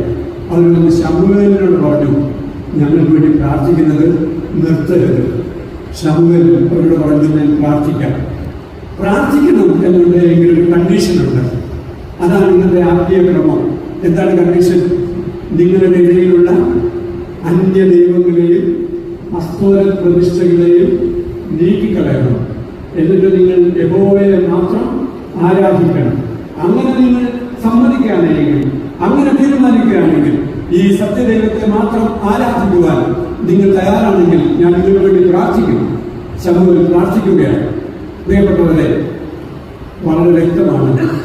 ശമൂവേൽ അവരെ മിസ്പായിൽ കൂട്ടി. ശ്രദ്ധിച്ചോ, എന്തിനാണ് മിസ്പായിൽ കൂട്ടിയത്? മിസ്പായിൽ എന്തിനാണ് അവരെ കൂട്ടിയത് എന്നൊരു ചോദ്യമാണ്. മിസ്പ എന്ന് പറഞ്ഞ സ്ഥലം ഏതാണ്? ഒരു ജ്ഞാനമാണ്. അതിന്റെ കൂടെ നിങ്ങൾ ഇരിക്കണം. ഉൽപ്പത്തി പുസ്തകം 31-ാം അധ്യായത്തിൽ നമ്മൾ വായിക്കുന്നുണ്ട്, യാക്കോബിന്റെ പ്രയാണകാലത്ത് യാക്കോബ് പത്തൻ അരാമിൽ നിന്ന് മടങ്ങി ഓടിപ്പോരുമ്പോൾ വീട്ടിലെ ഗ്രഹവിഗ്രഹങ്ങളെ മോഷ്ടിച്ച്, ലാബാന്റെ ഭവനത്തിലെ ഗ്രഹവിഗ്രഹങ്ങളെ റാഹേൽ മോഷ്ടിച്ച്, അതുകൊണ്ട് ലാബാന്റെ സമ്പത്തൊക്കെ അടിച്ചു മാറ്റി ആനിമൽ ഹസ്ബൻഡറി നന്നായിട്ട് ചെയ്യാൻ അറിയാവുന്ന ആളായിരുന്നു യാക്കോബ് എന്നുള്ളതുകൊണ്ട്. അതൊക്കെ സംശയമൊക്കെ പിന്നെ പറഞ്ഞാൽ മതി. ആനിമൽ ഹസ്ബൻഡറി എന്താ യാക്കോബിന് അറിയാവുന്നതായിരുന്നത്, നന്നായിട്ട് അറിയാവുന്ന ആളായിരുന്നതുകൊണ്ട് അതൊക്കെ ചെയ്ത് നല്ല സമ്പത്തൊക്കെ സമ്പാദിച്ച് അവർ ഓടിപ്പോരുമ്പോൾ ലാബാൻ പുറകെ വന്നിട്ട് ഒരു സ്ഥലത്ത് വന്നപ്പോൾ കൂടെ എത്തി, യാക്കോബിന്റെ കൂടെ എത്തി. അതാണ് ഉൽപ്പത്തി പുസ്തകം 31-ാം അധ്യായത്തിൽ നമ്മൾ വായിക്കുന്നത്. അവിടെ വന്ന് അവിടെ യാക്കോബിനെ വിഴുകിക്കളയാനുള്ള ദേഷ്യത്തോടു കൂടിയാണ് ഈ ലാബാൻ വന്നത് എങ്കിലും നമ്മുടെ 31-ാം അധ്യായത്തിൽ വായിക്കുന്നുണ്ട്. ലാബാൻ പറയുകയാണ്, ഇന്നലെ രാത്രി നിങ്ങളുടെ ദൈവം എന്നോട് സംസാരിച്ചു, നീ ഗുണമാണ് ദോഷമൊന്നും യാക്കോബിനോട് ചെയ്യാൻ പാടില്ല എന്ന് പറഞ്ഞു. അപ്പൊ ദൈവം എന്നോട് സംസാരിച്ചതിനാൽ ഞാൻ ദോഷം ചെയ്യുകയില്ല. അങ്ങനെ ദോഷം ചെയ്യാതിരുന്ന സ്ഥലമാണ്. അതുകൊണ്ട് ആ സ്ഥലത്ത് അവർ ഒരു കല്ലിന്റെ കൂന കൂട്ടി എന്നും അതിന് ലാലയിൽ നിന്നും സാക്ഷ്യകൂടാരമെന്നും അതിന് മിസ്പ എന്നും പേര് വിളിച്ചു എന്ന് നമ്മളിവിടെ വായിക്കുന്നുണ്ട്. അപ്പൊ മിസ്പ നമ്മുടെ പശ്ചാത്തലത്തിൽ മിസ്പ 2-3 ഉണ്ട് കേട്ടോ. ഈ മിസ്പ ആ മിസ്പയാണെന്നാണ് എൻ്റെ വിചാരം. അപ്പൊ അതുകൊണ്ടാണ് മിസ്പയിൽ കൂട്ടിയത്. മിസ്പ എന്ന് പറയുന്നത് ദൈവാനുഭവം പിതാക്കന്മാർ അനുഭവിച്ച ഒരു ഇടമാണ്. അവരുടെ ഗോത്രപിതാവായിരുന്ന യാക്കോബ് ദൈവാനുഭവം അനുഭവിച്ച ഒരു ഇടമാണ് മിസ്പ. അതുകൊണ്ട് അബ്രഹാമിന്റെയും ഇസഹാക്കിന്റെയും യാക്കോബിന്റെയും മക്കൾ പിതാക്കന്മാർ അനുഭവിച്ച ദൈവാനുഗ്രഹത്തിന്റെ മേഖലയിൽ ഒരുമിച്ച് കൂടുകയാണ്. അവർ ഒരുമിച്ച് കൂടി അവർ പ്രാർത്ഥിച്ചു. ഹല്ലേലൂയ. പ്രിയപ്പെട്ടവരെ, ഈ രാത്രി എന്നെ കേൾക്കുന്ന പ്രിയപ്പെട്ടവരോട് ഞാൻ പറയട്ടെ, നമ്മുടെ പിതാക്കന്മാർ ആത്മീയ അനുഭവങ്ങളുടെ സ്ഥീരങ്ങളിൽ നിന്ന് പ്രാർത്ഥിച്ച ഇടങ്ങളിലേക്ക് നമുക്കൊന്ന് മടങ്ങിപ്പോകാൻ പറ്റുന്നില്ലെങ്കിൽ നമ്മുടെ വീടുകളിൽ ഇക്കോപാതമാർ ഉണ്ടായിക്കൊണ്ടിരിക്കും. നമ്മുടെ പിതാക്കന്മാർ ആരാധിച്ച ആരാധനയുടെ ശ്രേഷ്ഠമായ ചില തലങ്ങളിലേക്ക് നമുക്ക് പോകാനായിട്ട് കഴിയുന്നില്ല എങ്കിൽ നമുക്ക് പ്രശ്നങ്ങളാണ്. മഹത്വം പോയിപ്പോകണ്ട. ഇവിടെ മഹത്വം പുനഃസ്ഥാപിക്കപ്പെടണം. മഹത്വം പുനഃസ്ഥാപിക്കപ്പെടണമെന്നുണ്ടെങ്കിൽ മിസ്പായിൽ കൂടണം. ഹല്ലേലൂയ. ഇപ്പൊ ഇന്ന് ഈ കണ്ണാടിക്കകത്ത് മിസ്പായ ഒന്ന് കണ്ടോ? എന്തായിരുന്നു മിസ്പ? എന്താണ് മിസ്പ? അവരവരുടെ ജീവിതത്തിൽ ഒരു മിസ്പായ നോക്കിക്കേ. നിങ്ങളോട് പറയാറുണ്ട്, എന്റെ ചെറുപ്പകാലത്ത് ഉച്ചയ്ക്കും വൈകുന്നേരത്തും യെരൂശലേമിന് നേരെ കിളിവാതിലിനെ തുറന്നിട്ട് പ്രാർത്ഥിക്കുന്ന പ്രാർത്ഥനയുടെ ശബ്ദം കേട്ടാണ് ഞാൻ വളർന്നു വന്നത്. ദൈവത്തിന്റെ സ്തോത്രം. കണ്ണുനീരിന്റെയും ബുദ്ധിമുട്ടിന്റെയും സങ്കടങ്ങളുടെയും താഴ്വരകളിൽ ദൈവത്തോട് നിലവിളിച്ച് പ്രാർത്ഥിക്കുന്ന പ്രാർത്ഥനാ ശബ്ദം കേട്ടാണ് ഞാൻ ഉയർന്നു വന്നത്. പ്രിയപ്പെട്ടവരെ, ഇവിടെ ഇരിക്കുന്ന അധികം പേരും അങ്ങനെയൊക്കെയാണ് എന്നാണ് എന്റെ വിചാരം. നമ്മുടെ മാതാപിതാക്കളുടെ പ്രാർത്ഥന, നമ്മുടെ ഗ്രാൻഡ് പേരൻസിന്റെ പ്രാർത്ഥന, അവരുടെയൊക്കെ പ്രാർത്ഥന നമ്മെ വളരെയധികം ബലപ്പെടുത്തുകയും ധൈര്യപ്പെടുത്തുകയും ചെയ്തു. ഞാനൊരു ചോദ്യം ശാന്തമായി ചോദിക്കുക. അത് മറ്റൊന്നുമല്ല. Do we follow them? നമ്മൾ അതിനെ പിന്തുടരുന്നുണ്ടോ? Are we having that experience in our own households? നമ്മുടെ ഇന്നത്തെ വീടുകളിൽ, ഈ ഹൗസ് ഹോൾഡുകളിൽ ഇതുണ്ടോ എന്നുള്ളതാണ്. നമ്മുടെ അപ്പന്മാർ ഭൂമിയിൽ അധ്വാനിച്ച് കപ്പ നടുകയും ചേമ്പ് നടുകയും കാച്ചിൽ നടുകയും ഭൂമിയിൽ അധ്വാനിച്ച് ചാണകവും ഇട്ട് ചേമ്പുണ്ടാക്കുകയും ചെയ്ത് ഇനി അങ്ങനെ നട്ട് ചേമ്പ് നടാമെന്ന് വിചാരിച്ചാൽ ഈ പന്നി തരത്തില്ല. അത് വേറെ കാര്യമാണ്. വലിയ ബുദ്ധിമുട്ടാണ്. പന്നിയെ കൊന്നാൽ ആകെപ്പാടെ പ്രശ്നമാണ്. മനുഷ്യനെ കൊന്നാൽ അത്രയും വലിയ കുഴപ്പമില്ല. പന്നിയെ കൊന്നാൽ ആകെപ്പാടെ പ്രശ്നമാണ്. അത് നെൽവനാന്തിയുടെ അല്ലേ ഭാഗ്യം. അപ്പൊ അത് അങ്ങനത്തെ ചില നിയമങ്ങളൊക്കെ ഉണ്ടല്ലോ. അതുകൊണ്ട് പാടില്ല. പന്നി തേരപ്പാര നടക്കുക.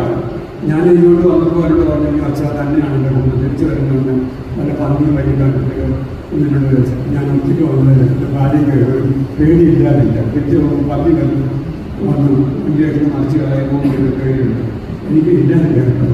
ഇവിടെ വന്നപ്പോൾ സോജൻ്റെ വീട്ടിൽ പോയപ്പോൾ സോജനോട് പറഞ്ഞു, ഇവിടെ അപ്പടി പന്നിയുണ്ട് ഇവരോട് വരുന്നുണ്ടെന്ന് പറഞ്ഞു.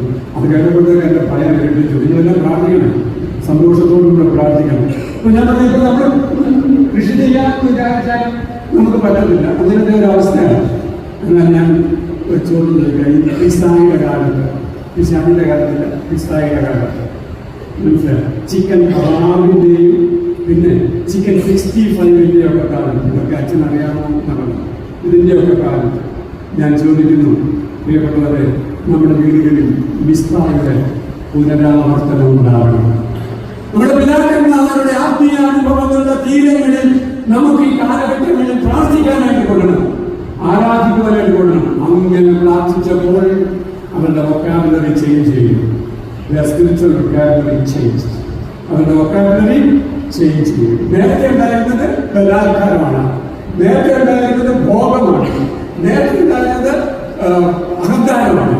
ഇപ്പോൾ ഇതാ നമ്മൾ വായിക്കുന്നു, അവർ സത്യദൈവത്തെ ആരാധിക്കുന്നു, ആരാധന പുനഃസ്ഥാപിക്കപ്പെട്ടു, ആരാധനയുടെ മധ്യത്തിൽ യാഗാർപ്പണമുണ്ടായി.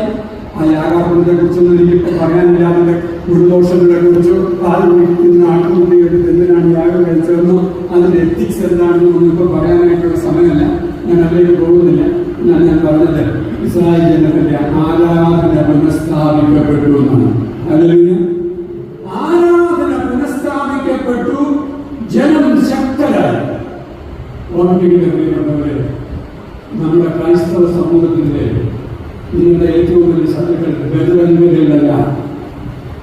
ക്രൈസ്തവ സമൂഹത്തിന്റെ ഏറ്റവും വലിയ ശത്രുക്കൾ RSSകാരല്ല. ക്രൈസ്തവ സമൂഹത്തിന്റെ ഏറ്റവും വലിയ ശത്രുക്കൾ നമുക്കെതിരെയുള്ള മതതീവ്രവാദികളുടെ മുന്നേറ്റങ്ങളല്ല. പിന്നെ എന്താണ് ഞാൻ പറയുന്നത്? ഈ പറയുന്നത് ദർപ്പണത്തിൽ നമ്മെ തന്നെ കാണുന്നതാണ്. അത് മറ്റൊന്നല്ല, നമ്മുടെ ആന്തരിക ശോഷണമാണ്. നമ്മുടെ അകത്തെ മനുഷ്യൻ ക്ഷയിച്ചു പോയത്, പ്രാർത്ഥനയില്ലാതെ പോയതാ, ഉപവാസമില്ലാതെ പോയതാ, യാഗമില്ലാതെ പോയതാ. വീട്ടിൽ ഞാൻ പറയുന്നു, ഇവിടെ മിസ്ബായിൽ അവർ യാഗം പുനഃസ്ഥാപിച്ചു, ആരാധന പുനഃസ്ഥാപിച്ചു, അന്യദൈവങ്ങളെ നീക്കിക്കളഞ്ഞു, വിശുദ്ധിയുടെ അനുഭവങ്ങളുണ്ടായി. അപ്പോഴാണ് നമ്മൾ വായിക്കുന്നത്, ജനം മിസ്ബായിൽ ഒരുമിച്ച് കൂടിയെന്ന് കേട്ടപ്പോൾ ഫെലിസ്ത്യർ വീണ്ടും സംഘടിച്ചു. എന്നിട്ട് അവർ തീരുമാനിച്ചു, നമുക്കിപ്പോൾ ദൈവജനത്തിനെതിരെ ചെല്ലണം, ഇപ്പൊ തന്നെ അവരെ മുളയിൽ കൊള്ളണം, അല്ലെങ്കിൽ അവരുടെ പ്രശ്നമാണ് എന്ന് പറഞ്ഞുകൊണ്ട് അവരിങ്ങനെ ഓർഗനൈസ് ചെയ്ത് ദൈവജനത്തിനെതിരെ വരികയാണ്. ദൈവജനത്തിനെതിരെ വരുന്നു. പ്രിയപ്പെട്ടവരെ, ദൈവജനത്തിനെതിരെ വരുന്ന പൈശാചിക ശക്തികളെ നമ്മുടെ ചുറ്റുപാടുകളിൽ നമ്മൾ കാണുമ്പോൾ നമ്മുടെ ആരാധന മുടങ്ങിപ്പോകണ്ട, നമ്മുടെ യാഗം മുടങ്ങിപ്പോകണ്ട. മൊർദെഖായിയുടെ ദൈവം നമ്മുടെ ദൈവമാണ്. ഹല്ലേലൂയ.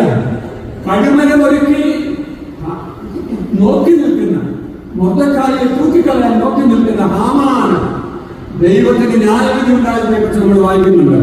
ആ മൊർദെഖായിയുടെ ദൈവം നമ്മുടെ ദൈവമാണ്. അതുകൊണ്ട് പ്രിയപ്പെട്ടവരെ, നമ്മുടെ ആരാധന മുടക്കണ്ട, നമ്മുടെ യാഗം മുടക്കണ്ട, നമ്മുടെ ഉപവാസം മുടക്കണ്ട. സത്യസന്ധമായ ദൈവത്തിന്റെ സന്നിധിയിൽ നമ്മളത് ചെയ്തുകൊണ്ടിരിക്കുക. അപ്പോൾ ഇത് നമുക്കെതിരെ ഒരുങ്ങിക്കൊള്ളുന്ന ഈ വലിയ ശത്രു സൈന്യത്തെ എന്റെ ദൈവം നേരിടും. ഹല്ലേലൂയ.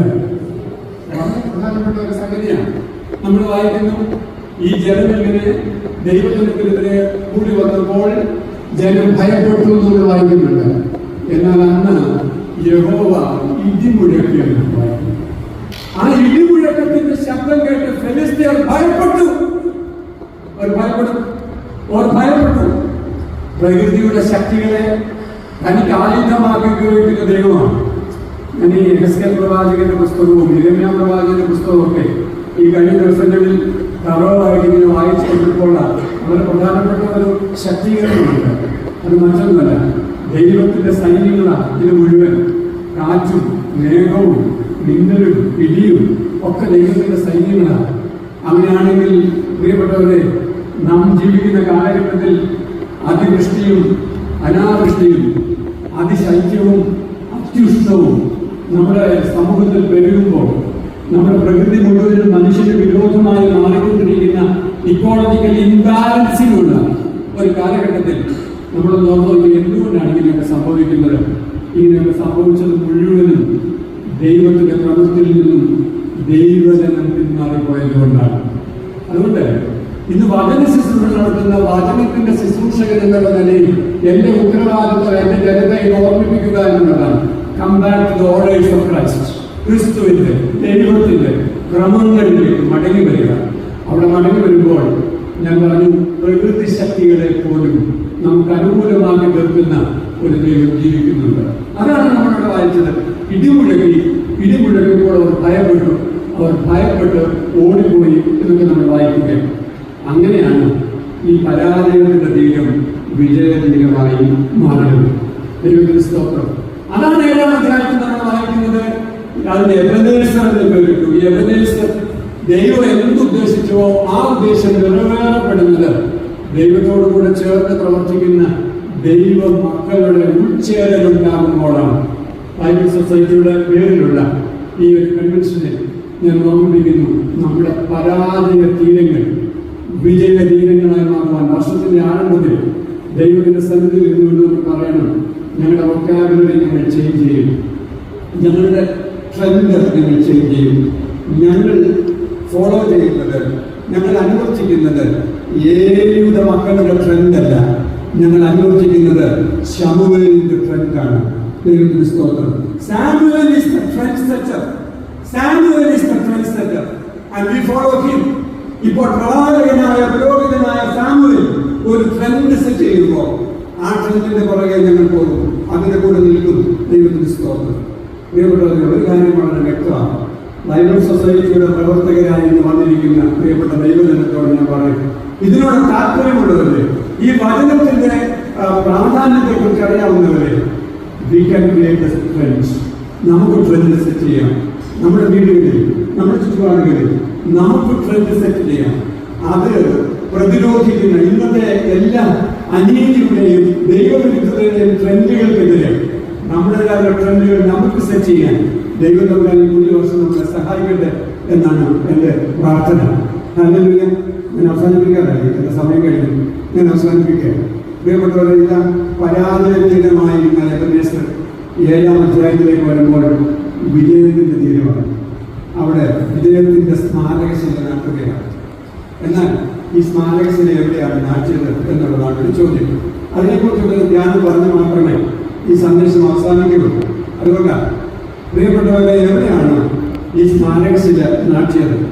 നമ്മൾ വായിക്കുന്നത് എബനേസർ, അതിന് എബനേസർ എന്ന് പേരിട്ടിട്ട് മിസ്ബായിക്കും ശേലിനും ഇടുക്കാൻ ആത്മീയ അനുഭവങ്ങളുടെ പൂക്കാലം അനുഭവിച്ച മിസ്ബ, ആ മിസ്ബായിൽ നിന്ന് ജനം യാത്ര ചെയ്യുകയാണ് വീണ്ടും. ഷെയിൻ എന്താണെന്ന് എനിക്കറിയാൻ പാടില്ലാത്തത് കൊണ്ട് ഞാനതിന് പറയുന്നത് ദി അൺനോൺ ഡെസ്റ്റിനേഷൻ എന്നാണ്. ദി അൺനോൺ ഡെസ്റ്റിനേഷൻ, എനിക്ക് വേണ്ടത്ര അറിയാൻ പാടില്ലാത്ത എൻ്റെ ഡെസ്റ്റിനേഷനാണ്. 2025 ആരംഭത്തിൽ ദൈവസന്നിധിയിലിരിക്കുന്ന ദൈവമക്കളോട് ഞാൻ പറയുന്നു, 2025 അവസാനം നമ്മൾ എവിടെ ആയിരിക്കും എന്ന് നമുക്ക് ആർക്കും അറിഞ്ഞില്ല. We do not know. We have just entered into 2025 and we do not know our destiny. നമ്മുടെ ഡെസ്റ്റിനി എന്താണെന്ന് നമുക്ക് അറിയില്ല. We are sojourning to the unknown destiny. നമുക്കറിയാൻ പാടില്ലാത്ത, നമുക്കിതുവരെ നിർവചിച്ച് കിട്ടിയിട്ടില്ലാത്ത ഒരു ഡെസ്റ്റിനേഷനിലേക്ക് നമ്മൾ യാത്ര ചെയ്യുകയാണ്. ഞാൻ ഇവിടെ തുമ്പോൺ സെക്യൂർ പള്ളിയിൽ നിന്നുകൊണ്ട് സംസാരിക്കുന്നത് കൊണ്ട് ഞാൻ പറയാം, ഷേലിന് പകരം ഇവിടെ ഇരിക്കുന്ന ദൈവജനത്തോട് ഞാൻ പറയും, ആ ഷേലിന് പകരം നമുക്ക് വെക്കാവുന്ന വേറെ 1-2 സ്ഥലങ്ങളുണ്ട്. അത് കൂടാതെ ആയിരിക്കും പക്ഷേ. അപ്പോൾ ഇവിടെ ഈ സെക്യൂർ പള്ളിക്കും കുടനടിക്കും മധ്യേ എബനേസർ നാട്ടുകയാണ്. അപ്പോൾ ഇവിടെ സെക്യൂർ പള്ളിയിൽ ആരാധിച്ചു പോകുന്ന ദൈവത്തിന്റെ ജനം ഈ യാത്രയുടെ മധ്യത്തിൽ ഈ എബനേസർ കാണുന്നു. അല്ലാന്നുണ്ടെങ്കിൽ അങ്ങോട്ട് പോയാൽ എവിടെ നിൽക്കുന്നത് എനിക്ക് അറിയില്ല. രാമചര, അപ്പൊ രാമചരയായിരിക്കും ഈ ഷേർ എന്ന് പറയുന്നത്. അപ്പൊ ഇവിടെ ആരാധിച്ചു പോകുന്ന ദൈവജനം ഷേരിലേക്ക് പോകുക, അല്ലെങ്കിൽ അച്ഛൻ്റെ ഉൾനാട്ടിലേക്ക് പോകുക. അപ്പൊ അങ്ങോട്ട് പോകുമ്പോൾ പ്രിയപ്പെട്ടവരെ, ആരാധിച്ചു പോകുന്ന ദൈവത്തിന്റെ ജനം ഈ അൺനോൺ ഡെസ്റ്റിനേഷനിലേക്ക് യാത്ര ചെയ്യുമ്പോൾ ഈ എബനേസർ അവർക്ക് ഓർമ്മപ്പെടുത്തല. It's a memory, it's a memorial. എന്തിന്റെ മെമ്മോറിയലാണെന്ന് അറിയാം? എന്തിന്റെ മെമ്മോറിയലാണ്? നമ്മൾ സാധാരണഗതിയിൽ ഈ മെമ്മോറിയൽ സ്റ്റോണൊക്കെ നടത്തുന്നത് വിജയപേര് ഉയർത്താൻ വേണ്ടി, അല്ലെ? ജയിച്ചു, ഞങ്ങൾ ജയിച്ചതിൻ്റെ അടയാളമാണ്, നോക്ക് ഞങ്ങൾക്ക് കിട്ടിയ ട്രോഫിയാണ്, ഈ കല്ല് അതിൻ്റെ അടയാളമാണ് എന്നൊക്കെ പറയും. അങ്ങനെയല്ലേ? എന്നാൽ എൻ്റെ ജനത്തോട് ഞാൻ പറയുന്നു, എബനേസർ എന്ന കല്ല് നാട്ടിയപ്പോൾ അദ്ദേഹം പറഞ്ഞു, ഇത്രത്തോളം യഹോവ നമ്മെ സഹായിച്ചു, ഇത്രത്തോളം യഹോവ സഹായിച്ചു. ദൈവത്തോട് ചേർന്ന് നമ്മൾ നടന്നപ്പോഴാണ്.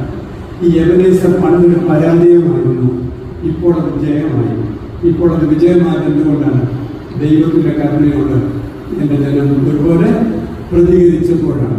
2025 ആരംഭത്തിലെ നമുക്ക് അങ്ങനെ ഒരു പ്രതികരണം നൽകണം. കർത്താവേ, നിന്നോടൊപ്പം യാത്ര ചെയ്യുക, നിന്നോടൊപ്പം ഒരേ സമയത്ത് തന്നെ ഞങ്ങൾ വെറും മൺപാത്രങ്ങളാണ് എന്ന് ഓർക്കാൻ. ഉടനെ നമ്മൾ വെറും മൺപാത്രങ്ങളാണ്. ഏത് സമയത്തും ഈ ഭൂമിയിൽ വീടിനുടഞ്ഞ് തകർന്നു പോകാവുന്ന മൺപാത്രങ്ങളാണ് നമ്മൾ. ഈ മൺപാത്രങ്ങളിൽ അഗമ്യമായ നിക്ഷേപം ദൈവതന്ത്രം വെച്ചിട്ടുണ്ട്. ഈ മൺപാത്രങ്ങൾ സൂക്ഷിക്കണം പ്രിയപ്പെട്ടവരെ. ഈ മൺപാത്രങ്ങൾ തകർന്നുടഞ്ഞു പോകാതിരിക്കുവാൻ ദൈവത്തിന്റെ കരുണ വേണം. ഒരേ സമയം നമ്മൾ ഓർത്തോണം, ഞാൻ ഒന്നുമില്ലാത്തവനാണ്. കർത്താവേ, ഞാൻ പരാജയമായി പോകാനുള്ള സാധ്യത വളരെ വലുതാണ്. നിന്നെ കൂടാതെ എനിക്കൊന്നും കഴിയുകയില്ല. നീയാണ് എൻ്റെ സഹായം. ഹല്ലേലൂയ. നിന്നെ കൂടാതെ എനിക്കൊന്നും സാധ്യമല്ല കർത്താവേ. നിന്റെ സഹായമില്ലായെങ്കിൽ ഞാൻ തോറ്റുതുന്നും വഴി പോകുമെന്ന് ഈ കല്ലെന്നെ ഓർമ്മിപ്പിക്കുന്നു. അതേസമയത്ത് ഈ കല്ലെന്നെ ഓർമ്മിപ്പിക്കുന്നില്ല, എനിക്ക് വിജയം എൻ്റെ ദൈവത്തോടുകൊണ്ട്. എൻ്റെ കൂടെ പറ, യഹോവ എൻ്റെ ജീവന്റെ ബലം, ഞാൻ ആരെ പേടിക്കും? എൻ്റെ ശത്രുക്കളും വൈരികളുമായ ദുഷ്കർമ്മികൾ എൻ്റെ മാംസം തിന്നുവാൻ എന്നോട് അടുക്കുമ്പോൾ അവർ ഇടറുകയും ഞാൻ ഭയപ്പെടുകയില്ല. നീ എന്നോടുകൂടെ ഉണ്ടല്ലോ. കൂരിൽ താഴ്വരയിലൂടെ നടന്നാലും ഞാൻ അനർത്ഥവും ഭയപ്പെടുകയില്ല. നീ എന്നോടുകൂടെ ഇരിക്കുന്നുവെന്നും ദൈവാലയത്തിന്റെ പുഷ്ടി കൊണ്ട് ഞാൻ അനുഗ്രഹം പ്രാപിക്കും. ഹല്ലേലൂയ. ദൈവാലയത്തിന്റെ പുഷ്ടി കൊണ്ട് അവർ ദൈവാലയത്തിൽ തഴച്ചിരിക്കുന്ന ഒലിവ് വൃക്ഷം പോലെയാണെന്ന് 52 സങ്കീർത്തനത്തിൽ നമ്മൾ വായിക്കുന്നുണ്ട്.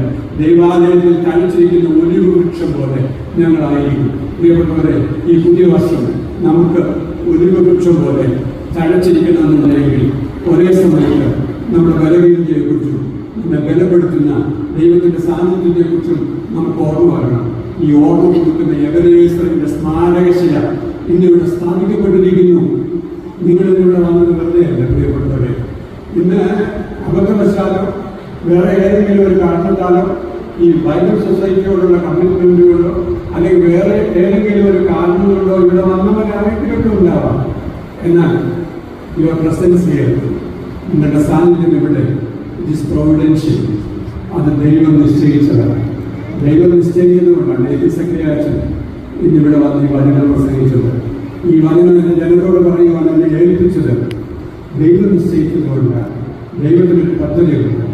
ആ ദൈവത്തിന്റെ പദ്ധതിയിൽ നിന്ന് എൻ്റെ ജീവിതത്തിന്റെ പിരിയൻ പോകേണ്ടി വരുന്ന ജീവിതത്തിന്റെ നാളുകൾ കഴിക്കുമ്പോൾ പിരിയൻ പോവുകയാണ്. ഈ പിരിയൻ പോകേണ്ടിയുടെ പ്രത്യേകത എന്താ? വളവിനപ്പുറത്ത് എന്താ നമുക്ക് അറിഞ്ഞുകൊണ്ടല്ലോ. അതുകൊണ്ടാണ് ഈ അന്നോൺ ഡെസ്റ്റിനിയാണ്. അവിടെ എന്തൊക്കെയാണ് സംഭവിക്കാൻ കഴിയില്ല. എന്നാൽ അവിടെ ദൈവം ഉണ്ടെന്നുള്ളൊരു തിരിച്ചറിവ്. ആ ദൈവത്തിന്റെ കൃപയില്ലാതെ എനിക്കൊന്നും കഴിയുകയില്ല. ആ ബോധ്യത്തോടുകൂടെ നമുക്ക് മടങ്ങി പോകുവാൻ ദൈവം സഹായിക്കട്ടെ. കഴിഞ്ഞ 5 ദിവസത്തെ നമ്മുടെ ധ്യാനങ്ങളൊക്കെ നമ്മുടെ ഹൃദയത്തിൽ ശക്തമായി വരട്ടെ എന്ന് പ്രാർത്ഥിക്കുന്നു. പ്രിയപ്പെട്ടവരെ, ഇതിന് അവസാനിപ്പിക്കുക. എന്നൊരു കാര്യങ്ങൾ പറയട്ടെ. അഭിനയ ഭാവത്തോടെ ദൈവം ഭയമില്ലാതെ ഇരുന്നിട്ടൊരു പ്രയോജനമില്ല. ദൈവഭയത്തോടുകൂടെ നമ്മുടെ വിഗ്രഹങ്ങളെ നീക്കിക്കളഞ്ഞു, നമ്മുടെ അസഹ്യാവസ്ഥകളെ നീക്കിക്കളഞ്ഞ്, നമ്മുടെ അശുദ്ധികളെ നീക്കിക്കളഞ്ഞ് നമ്മുടെ ജീവിതത്തിൻ്റെ പ്രയാണം ഒന്ന് തുടരാൻ ദൈവത്തെ സഹായിക്കണമെന്ന് നമുക്ക് പ്രാർത്ഥിക്കാം. അതിന് ദൈവം നമ്മളെ സഹായിക്കണം. യാക്കോബിനെ പോലെ ഞാൻ അടഞ്ഞപ്പോൾ, ഹാഗറിനെ പോലെ ഞാൻ കരഞ്ഞപ്പോൾ, ഹാഗറിനെ പോലെ ഞാൻ കരഞ്ഞപ്പോൾ, യാക്കോബിനെ പോലെ ഞാൻ അലഞ്ഞപ്പോൾ, മരുഭൂമിയിൽ എനിക്ക് ജീവ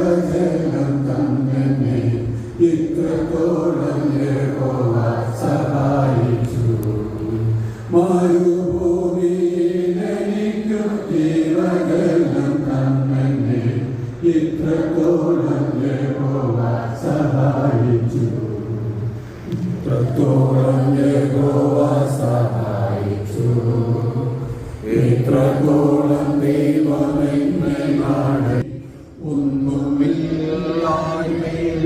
നിന്നെ ഉയർത്തി, ഇത്രത്തോളം യഹോവ സഹായിച്ചു. ഒന്നുമില്ലായ്മയിൽ നിന്നെ ഉയർത്തി, ഇത്രത്തോളം യഹോവ സഹായിച്ചു.